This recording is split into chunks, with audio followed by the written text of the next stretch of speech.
Welcome to the Pansa Pansa Forum.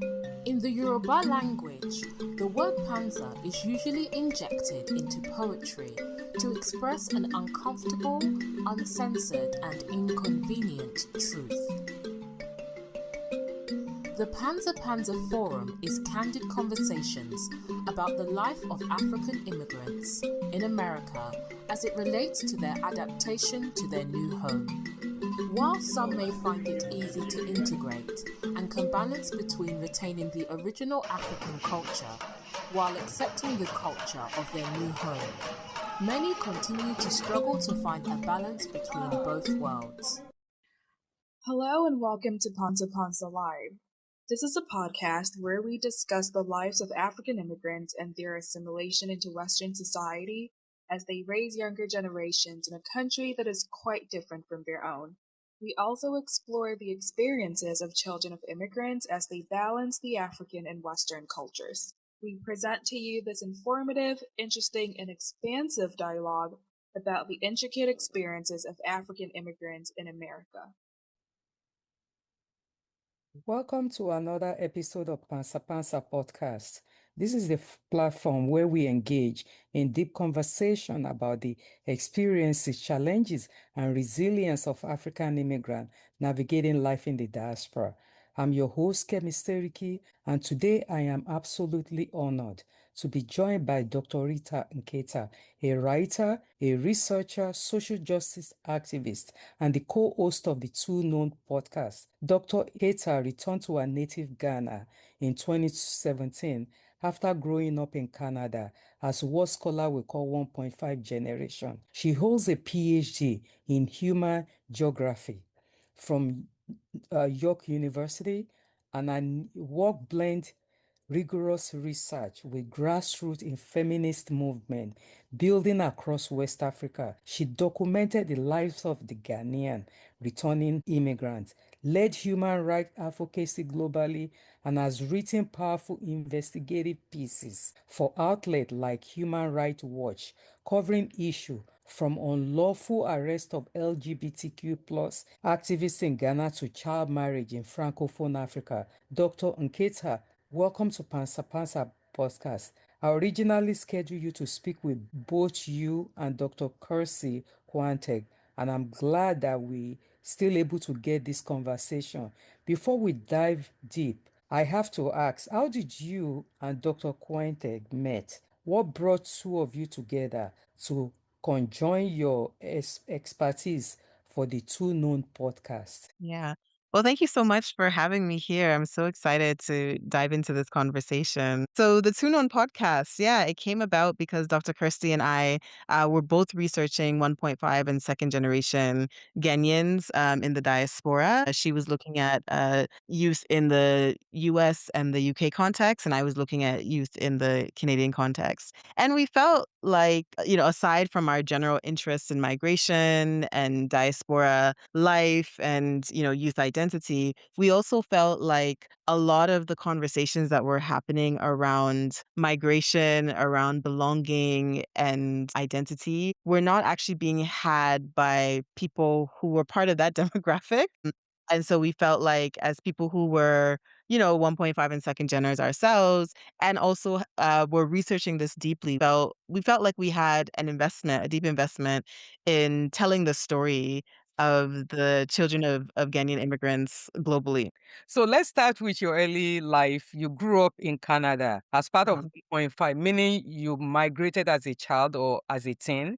Can you paint a picture for us?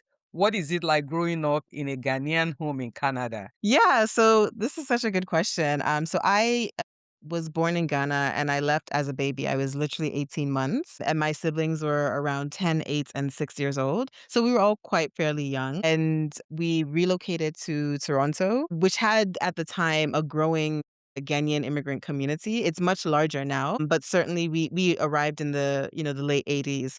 And we were part of, I guess, that sort of second wave of Ghanaian migrants to enter Canada. And we came through the family reunification program. So by then, former Prime Minister Pierre Trudeau, through his multicultural policy, had made it possible that there could be a sort of family reunification. It increased migration to Canada.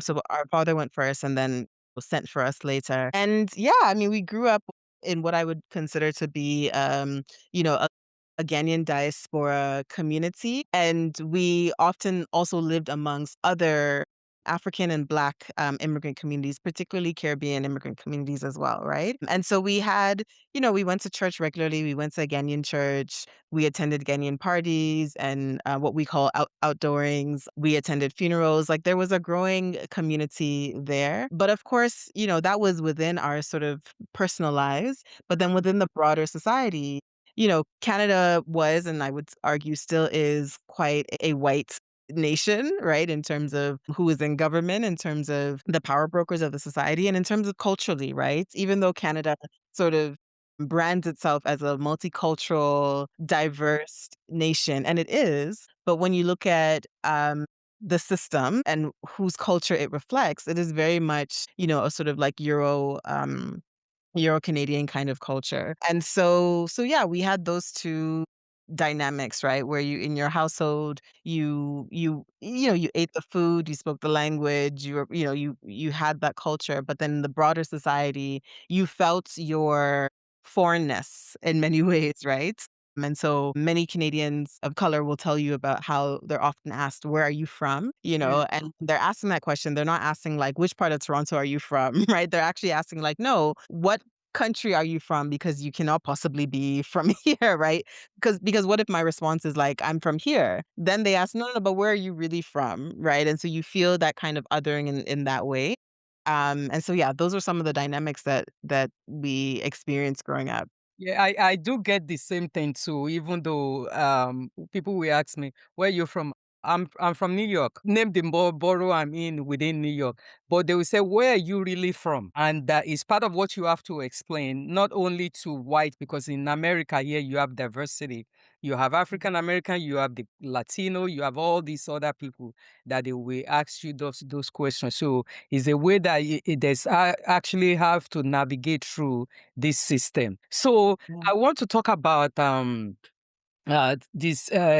similarities and some of the challenges from your research and lived experience. What are African immigrant child? What are some of the hardest challenges or the struggle you face at home, at school, and in the community? Yeah, so and maybe I should just rewind a little bit and explain the difference between 1.5 and second gen for the Yes. just for the Yeah. listener. Yeah. Um yes, I mean, so 1.5, it is migration academic language, which basically refers to people who were born in one country and at Yeah. some point in their childhood they migrated to another country, right? And the literature, in terms of the age at which one is considered 1.5, it varies. It could be from birth, it could be up to age 16, sort of the formative years of your childhood. So it kind of ranges. And then the second generation is generally people who are born in the host country. So your parents migrate and then you are born, right? And so you have full citizenship, you were born in that land and you don't have any sort of bodily, context for or body memory for the homeland, right? Because you were never there. And so some of the challenges for myself, I mean, I think even within one household, amongst siblings, you could have, 1.5 and second generation. Technically, in my household, for example, we would all be considered 1.5 generation. We were all born in Ghana, but we were all different ages when we left Ghana, right? And so, of course, that also shapes our sense of self and our sense of identity, even our retention of language. Right? Being 18 months old versus being 10 years old, right? You will retain more of your language by age 10. Right? And so I think the challenges that we had, honestly, for myself, not having enough context, right, for how my parents grew up, and why they believed what they believed, why they valued certain things, because you're growing up in a different context than they did, right? But they are raising you with the values of where they came from, but you are in a very different context that has a very different set of values, right? Particularly around parenting, particularly around children's rights. And so not having, enough context for that means that there's friction. There's often a kind of tension, right? Sometimes between you and your parents. Of course, just based on, being different generations, there will be tension. But then you add the added layer of, cultural differences, right? Yeah. Geographic differences, you know, And then, of course, we know the social and the economic and political conditions of the African continent, particularly in the 80s, which is when my parents left, versus Canada, right? Versus the global north. And so there are a lot more things that we had access to growing up that our parents may not have had, right? And even in terms of navigating the education system. So generally within the Canadian education system, it is encouraged for you to ask questions. It is encouraged for you to analyze things and to just like think for yourself. It's encouraged, right? But I know for my parents, growing up in Ghana in a Ghanaian education system, these were not things that were encouraged. You were not encouraged to challenge, ideas, right? That was actually you. In fact, you were disciplined for it. And so these were some of the things that became quite challenging, even in terms of the things around sexuality and dating and romantic life, right? So generally, I would say Ghana is quite a conservative and deeply religious society. And so questions around dating as a young person, these are not things we talk about, right? But then you get into a Canadian context where you are learning sex education in schools, right? This is something that the state is actually making, like creating curriculum around. And so these become difficult tensions to navigate, as a child who is growing up in a different context than her parents grew up in.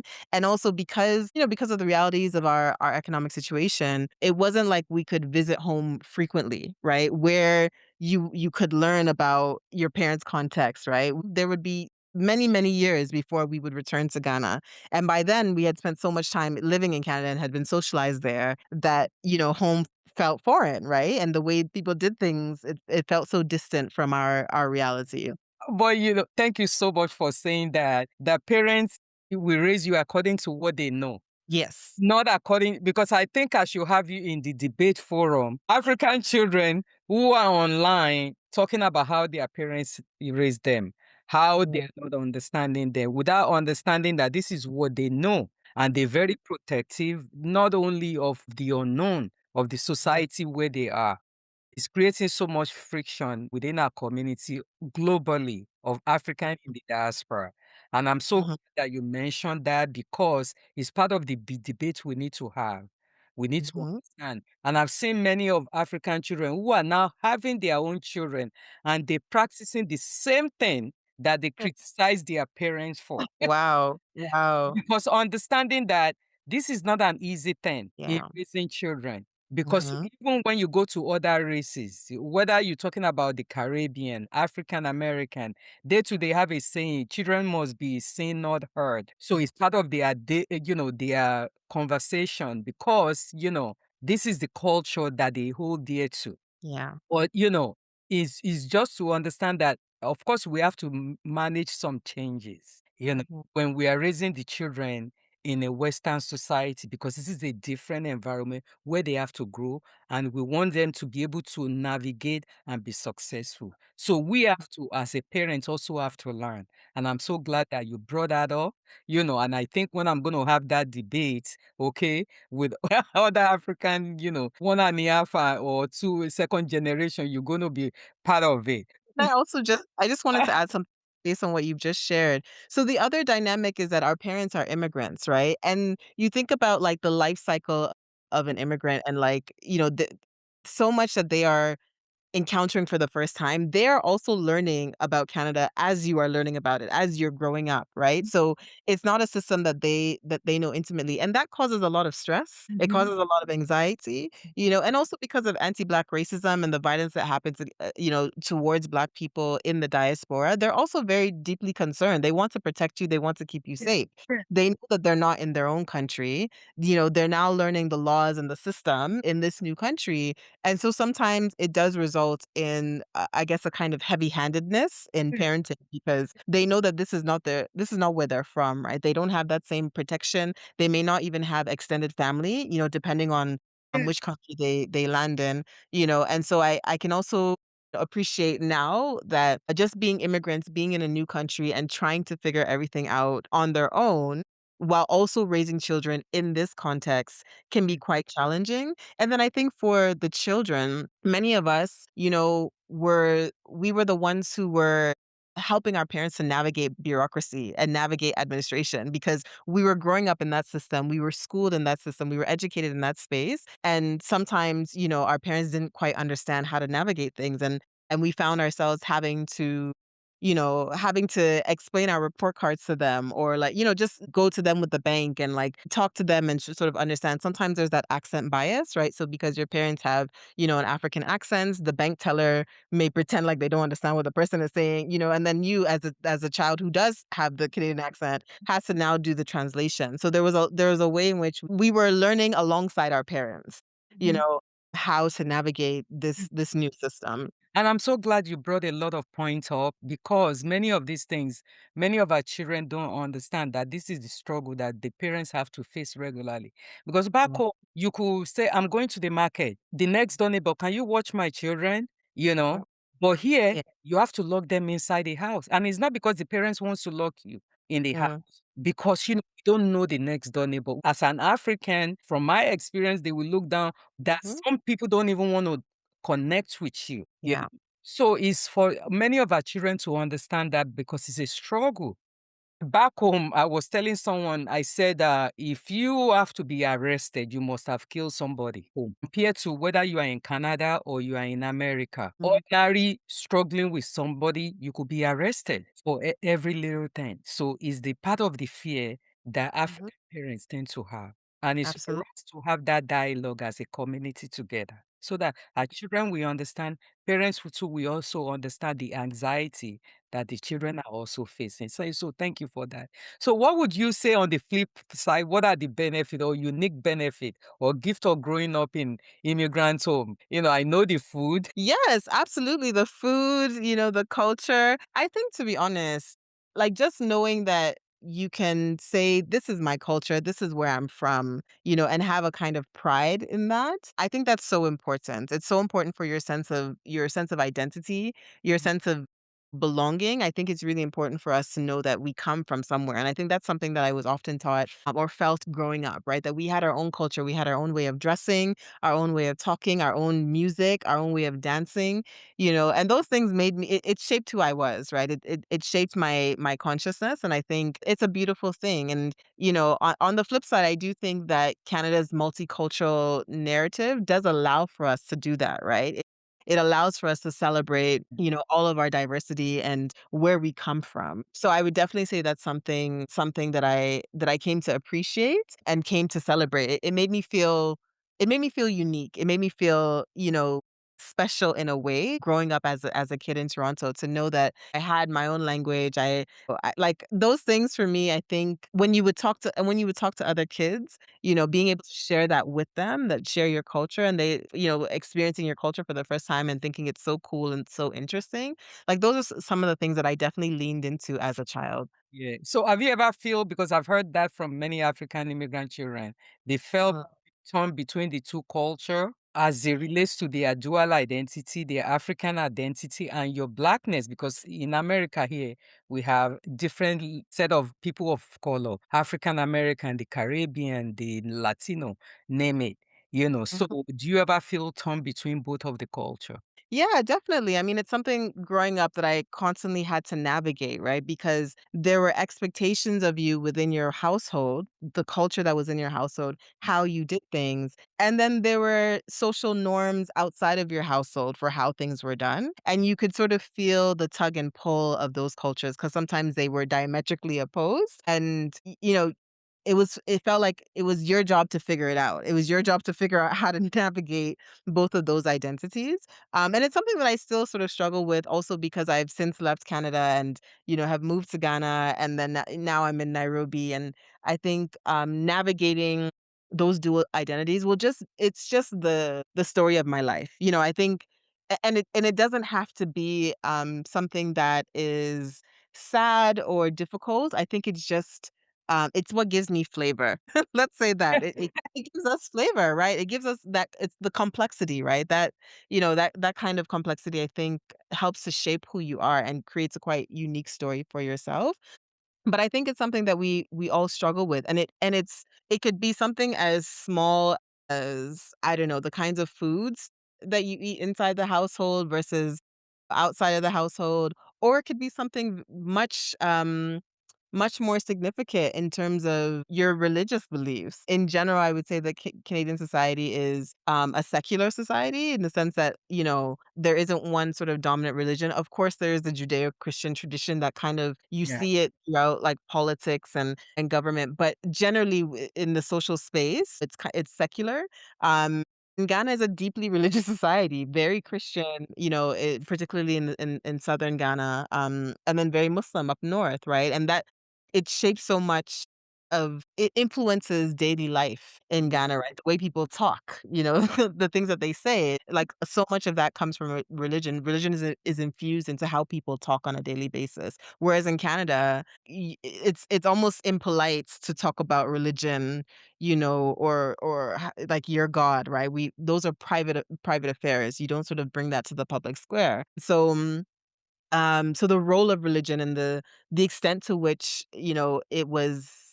it was important for me, like, I think that's another example, right? So this is about our value system, right? How we think about money, how we think about relationships, like all of those things are informed by culture. And when you're navigating two very different cultures that are giving you very different messaging about those things, yeah, it is very much there's a tension there, definitely.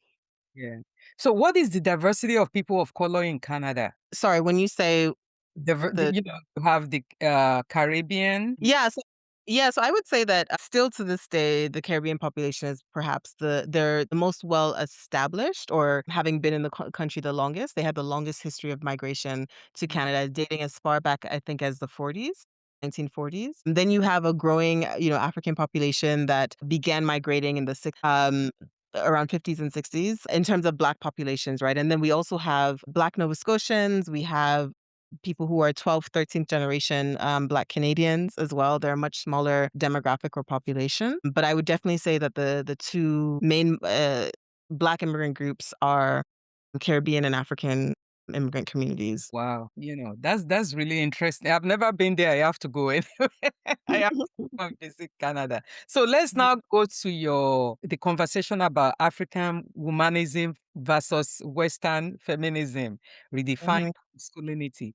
Your work center women's right and feminist movement building.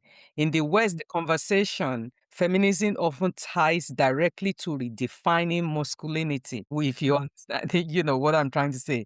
Can you mhm, explain the key difference between African womanism and Western feminism? mhm. Uh-huh. Yeah, so this is a very big conversation. Yeah, I mean, so I would say that African womanism and African feminism, because there is an African feminism, right? There is a group of people who identify as African feminists as well, but essentially they are preoccupied with the conditions of African women. They understand that liberation for African women has to be contextualized within the culture, within the history and within the society. There is also a critique of colonialism and neocolonialism, right? And how that changed gender relations within Africa. And it is essentially about how do African women get free, but not leave, not sort of leaving their culture behind, or not within this sort of like individualistic kind of framework that we often see within Western feminism, right? I think Western feminism also struggles with, or has to contend with, their history of white supremacy and racism, right? Particularly towards Black women, towards African women, and how it has framed African women as sort of oppressed and downtrodden and needing to be saved, right? That kind of like white saviorism has been historically a part of Western feminism, that we don't quite see within African feminism, or within sort of global South feminisms. And so yes, essentially I would say that looking at African womanism, looking at African feminism, this is really about centering the humanity and the dignity of African women and their cultures and communities, right? So concepts like Ubuntu, right? I am because we are, right? So these things, we are interconnected, right? That our lived experience, that our humanity is tied to each other, that there is an interdependence that African societies inherently hold and believe in. Yeah, I think these are some of the things that make up an African womanist perspective, or African feminist perspective. Yeah, because many African women who are fighting for women's rights, feminists, they refer to their work. They actually come over, to different part of Africa and trying to institute a lot of all these ideas that is completely different environment, is a different culture, is a different religion. And in order to understand that, and African women, even before, I want to go back as far as before colonization, women have always been very powerful in African society, Yeah. and even before the adoption of Christianity and Islam. How do Mhm. those two religions affect the status of women, different Yeah. African society? So we have to look at the uniqueness of, the belief system of that society before we start implementing the Western Mhm. idea of what feminism actually means. You know. Absolutely. So redefining African, which I'm going to bring you back, do you believe that redefining African masculinity requires embracing African women Hmm. or are these separate conversation without much overlapping? What do you think? Hmm. This is a good question. Yeah, I mean, I think African womanism, African feminism, I think they can definitely give us some guidance around how we treat and understand African masculinity. Because we have to understand that if African women have been impacted by colonialism, African men have also been impacted by colonialism, right? How they understand their masculinity has been shaped through the colonial experience, right? How they relate to African women has also been shaped by white supremacy and the colonial experience. So there's a lot of work to be done in terms of African masculinity, right? There are many societies in Africa where men and women had or held equal power actually, or at the very least, women were not sort of seen as second class, right, before the colonial experience. And I think that we need to do some work around what we understand African masculinity to be, and and how power is held within our societies. And so I think if anything, what African feminism offers us is a critique of gender relations pre and post, colonialism, and I think that is instructive for how we begin to redefine or reconstruct African masculinity in the contemporary moment. Yeah, that's so true. I want to bring you to human right and LGBTQ plus the work you're Mm, doing on that framework. So your work blends research with activism on mm. human rights, including women's right, LGBTQ plus issue. What first motivates your interest in this field? Yeah, so if you look at the continent right now, I believe there are over 30 countries in Africa that legislate.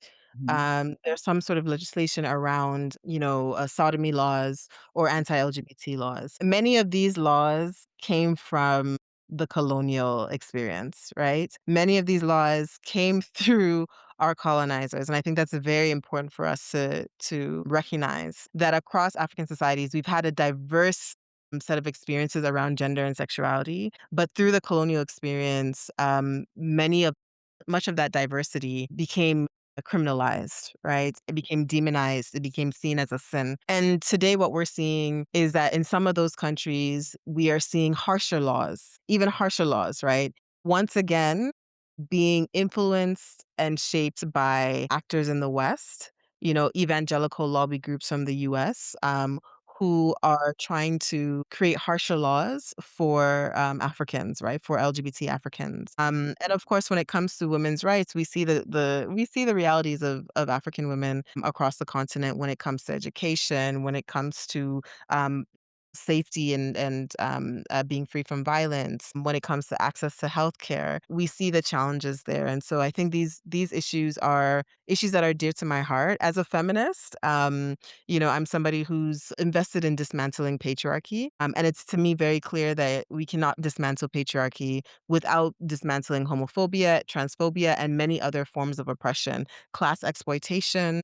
All of these forms of oppression are interconnected with each other, are interconnected with patriarchy. And so, if we want an Africa that is truly free, if we want an Africa that is truly liberated, we have to be attentive to all of these systems of oppression that continue to impact our lives as African people. So how active is anti-LGBTQ movement on the continent right now? And what are the safety risks does this population still face today? Yeah, so the anti-LGBT movement, some would refer to it as the anti-rights movement, are quite active across the continent. We've just seen that in Senegal, harsher laws were passed to criminalize LGBT people. Just yesterday in Ghana, the parliament passed a harsher law against LGBT people. We've seen the same bill in Uganda, and it's making its rounds across the continent, right? And so we're seeing both, sort of like the hyper criminalization of queer people and trans people. We're also seeing a lot of misinformation and disinformation about queer people. There's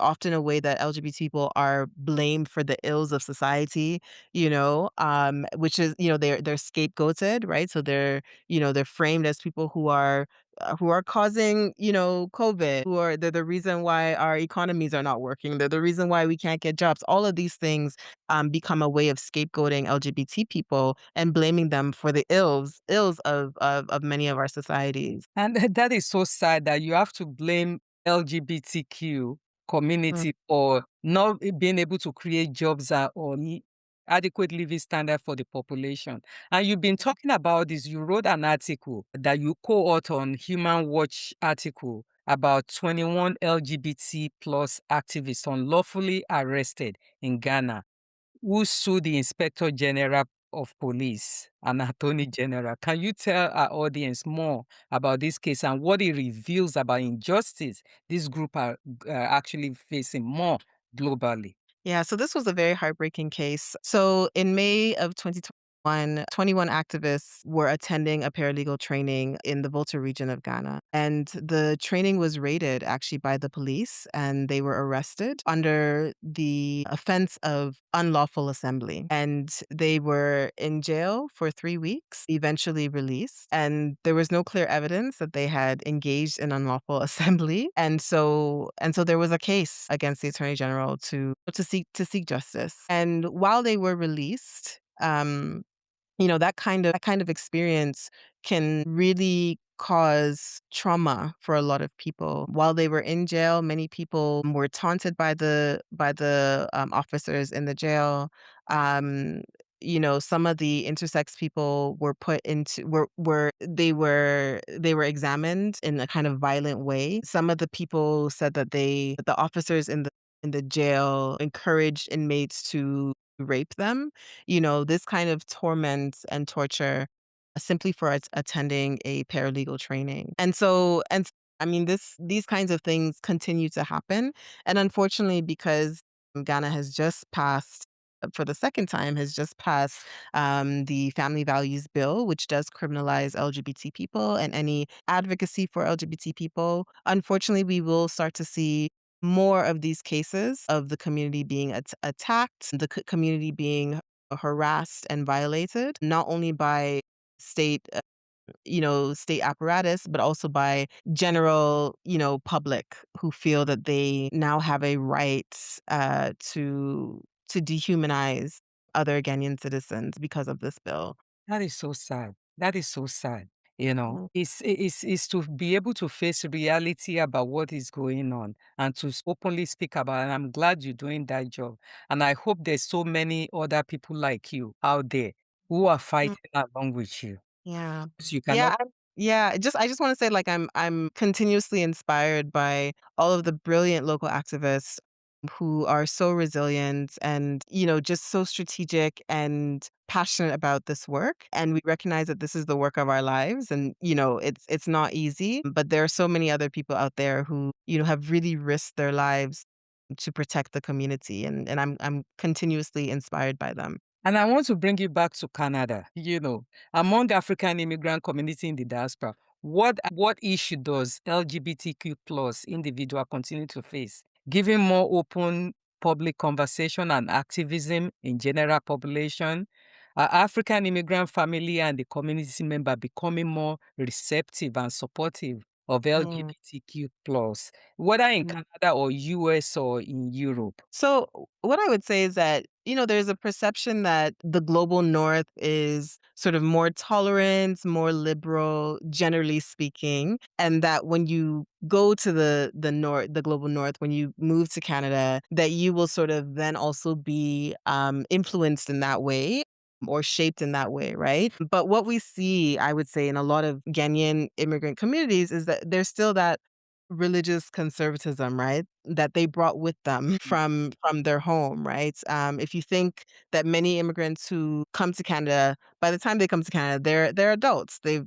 gone through their childhood. Their ideals, their values are sort of cemented, and those communities tend to still be quite religious. And a lot of, religious communities, unfortunately, still teach that being homosexual is a sin. And often people don't question it, right? This is what my pastor says. This is what I believe. It's not natural, et cetera, et cetera. And so while I don't have, any hard data on this at the moment, I do know that anecdotally, it is still very difficult for queer Africans in the diaspora to navigate their family life, right? And to navigate their community life. I know some queer Africans in the diaspora who, because of their queerness, don't have a strong relationship with their family or don't feel safe within their community space, right? And so that's still a reality. Of course, I think the other dynamic to this is, in fact, anti-Black racism, right? And so for many diaspora communities, you're very aware of anti-Black racism, anti-Black violence that happens, and how you are a minority in that broader society. And so you're constantly thinking about how do we keep ourselves safe, right? And the way that people keep themselves safe is through the framework of respectability. It's to be the most upstanding, to be the most, to not sort of be anything that can be marginalized or minoritized because you're already a minority.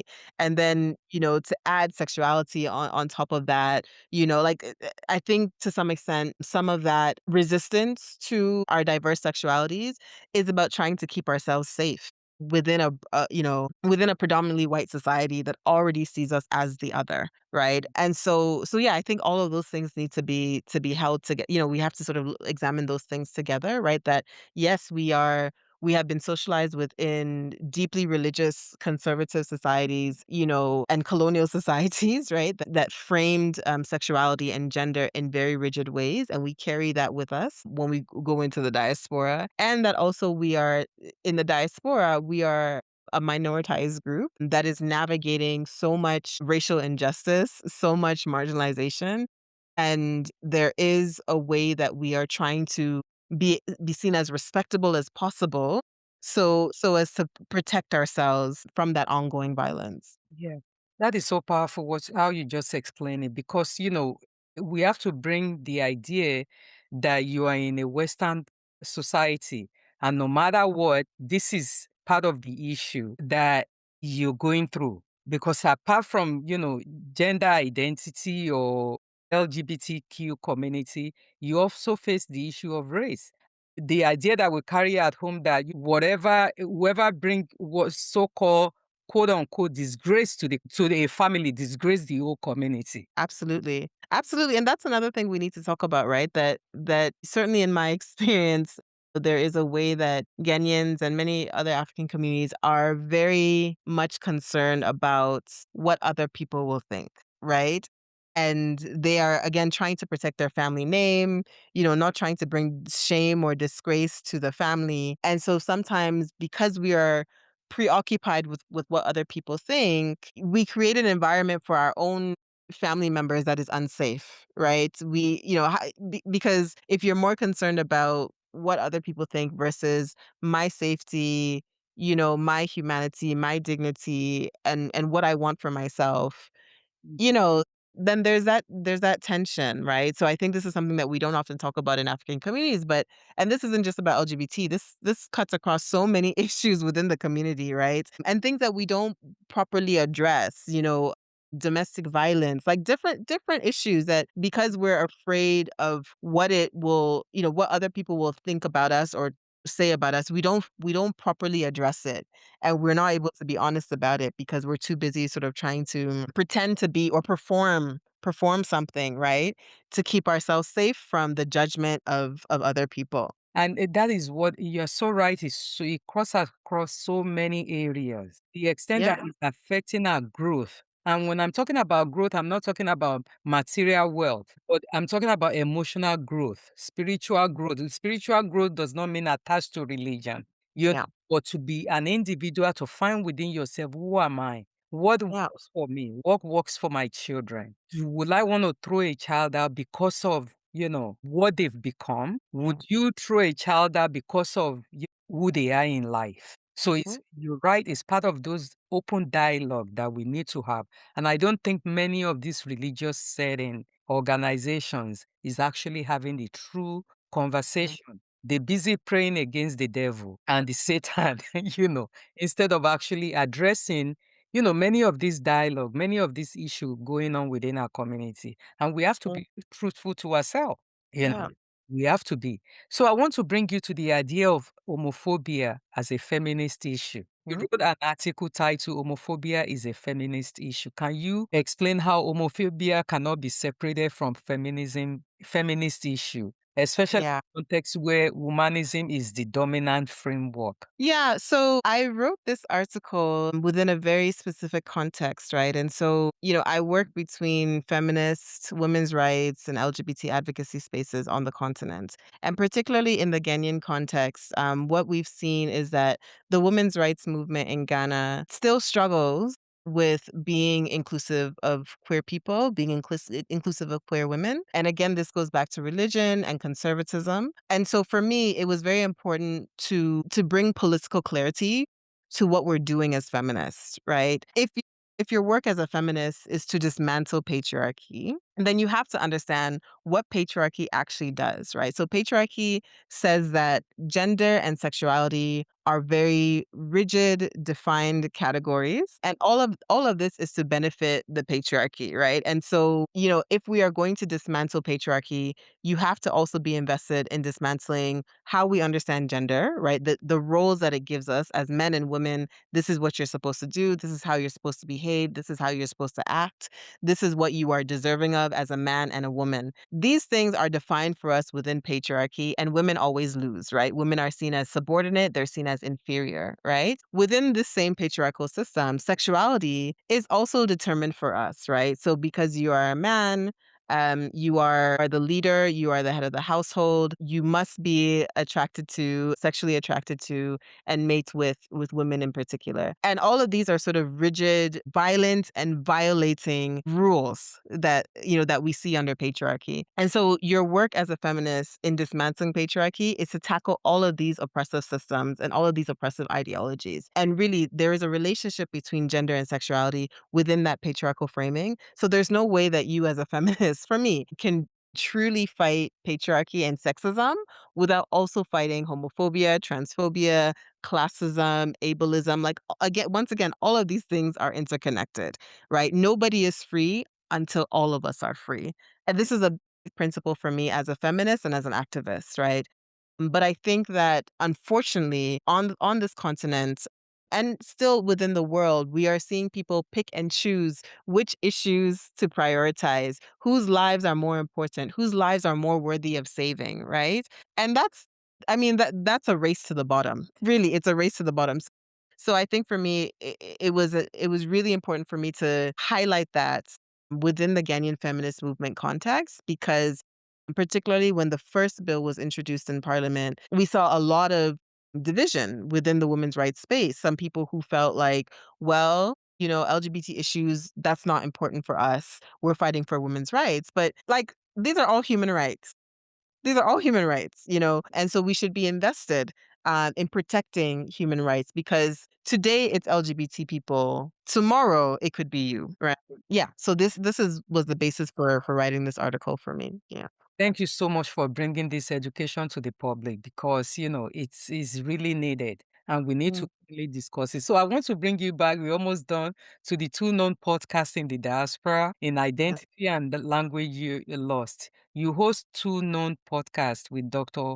Kirsty Quanteg and exploring identity, language loss, returning home, and involving relationship between Ghana and its diaspora. What inspired two of you to start this podcast for the listener who may be new to this? Yeah, we just felt like we needed to bring more to the conversation, right? We felt like we were seeing all of these different groups talk about, the African immigrant experience, and we felt like there was something missing. There was, a lack of kind of critical analysis, as well as, like, sort of backed up by hard facts about these particular diaspora communities. And we also felt like, we were seeing a lot of the 1.5 and second genders who are now, in their 30s, some even in their 40s. We saw a lot of them returning home and having these experiences of like Deti December and the year of return, and we wanted to be able to articulate it, but not just in a way that was about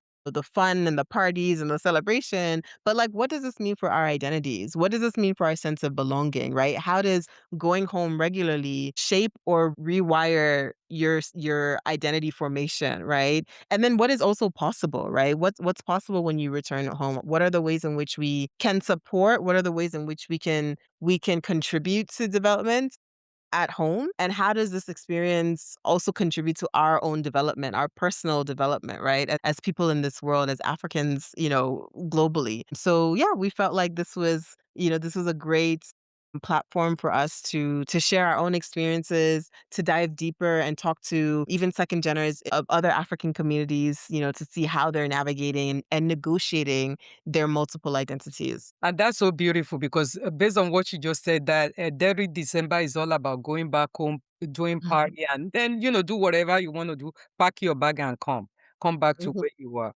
And I don't think that's actually connecting too mhm, deeply into the community in terms of, "Oh, well, we're just going there to party, we're just going there to have fun." And it's more mhm, than that, it's far more than that. It's development and navigating through the system of how can we help the society, how can we improve things within mhm. different part of Africa, which is much more important, you know. So based on your podcast conversation, how does the diaspora redefine what it means to be Ghanaian today? Oh, wow. This is a great question. Yeah, so I think for the diaspora, it's funny because I often say that I'm Ghanaian with an asterisk. Because for many people, the fact that I did not grow up on the continent, I don't have sort of like the body memory experience of and the socialization of growing up in a Ghanaian context. It's like, yes, you're ancestrally Ghanaian, but are you really like us? Are you really with us? And I think for many of us in the diaspora, it is that straddling of our dual identities. So it's the mixing of our cultures. It's the mixing of our experiences, right? It's like, yes, we eat fufu and, we listen to beats. Like all of those things are a part of us, right? And, we also may listen to dancehall reggae or soca or, pop music, whatever it is. Like we're constantly sort of navigating, and negotiating those different worlds. I think now because of how globalized our world is, there's a lot more, I don't want to say, like choice, but we're able to like navigate and negotiate different cultural worlds and to connect with people back home, to connect with the rest of the global, the global African diaspora, right? And so I would say that we're redefining Ghanaianness on our terms, right? So we're sort of deciding what parts of our culture, you know, are important to us and what parts of our culture are less important, right? Or don't reflect our current reality, right? And the choices that are in front of us. Like I think every generation will have to sort of figure out, how to navigate or negotiate that for themselves. And I think this generation is doing an amazing job. It's not easy to have to navigate different cultural worlds. It's a skill set almost, and I think we're constantly figuring out how to make choices for ourselves that will give us the best possible outcomes and will help us develop as individuals. And I think your generation is actually doing the best of the best of work that needs to be done because you face so much, from left, right, throwing back to you the west, the east, south, name it, and you have to navigate through all these areas and be able to even go in and be successful. Yeah. And I will also say that, like this question of culture and negotiating culture at every life stage, you will be faced with new questions, right? Because culture also informs, how we navigate each life stage, right? As when you're a kid, there are particular cultural codes for how you're supposed to behave. When you get, when you're an adult, there are codes. When you get married, there are particular cultural codes. When you become an older person, like culture dictates a lot of this stuff for us. So I personally have felt that at every life stage I've been at, I've had to return to this question of culture and what parts of my culture I want to, really internalize and keep versus what no longer fits, because of the reality that I'm living in, which was different from what my parents were growing up in. So yeah, I think it's an ongoing conversation. It is. And what do you see as a feature of Ghanaian culture? How might that reshaping identity influence Ghanaian culture for generations to come? Oh wow, I have no idea. I mean,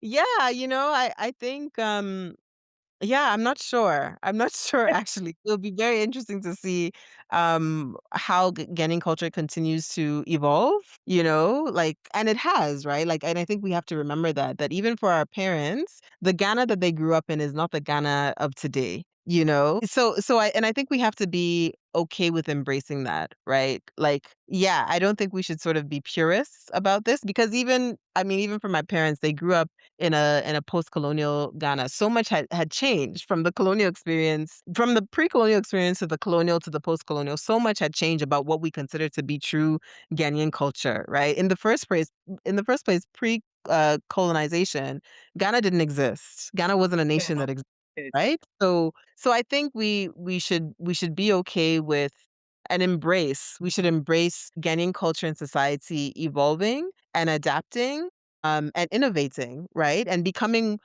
whatever it needs to become, right? In order to sustain itself and in order to sort of to continue, right? I think I'm very, eager to see how this next generation makes sense of their Ghanaianness and yeah, and how they continue to shape and influence culture. And I think the work you guys are doing will make it easier for them Yeah.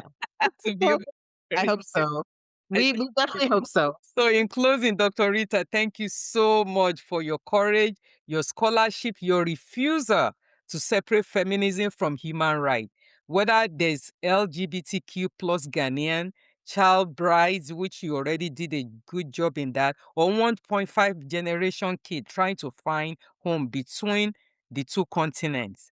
Your work is a masterpiece of returning home. It's not just geographically, but purposefully. To our listener, if this conversation resonates with you, please follow, rate, share, tag us. Tell us what resonates with you, especially if you're part of the African diaspora navigating your own identity. Don't forget to check out the two known podcasts with Dr. Nketiah and Dr. Kwanteg for more language loss, return migration, and what it means to be Ghanaian today. Until next time, stay curious, stay courageous, and keep asking who gets to belong. Thank you for tuning in to this episode of Pansa Pansa Live Podcast. We hope to have you back with us in the next episode as we continue to explore the nuances of the African immigrant experience. If you'd like to connect with us, you can email us at talk@pansapansa.org. That is TALK@PANSAPANSA.org. And follow us on Instagram at pansa.pansaforum. Until next time, remember to spread kindness and love. Thank you and take care of yourself.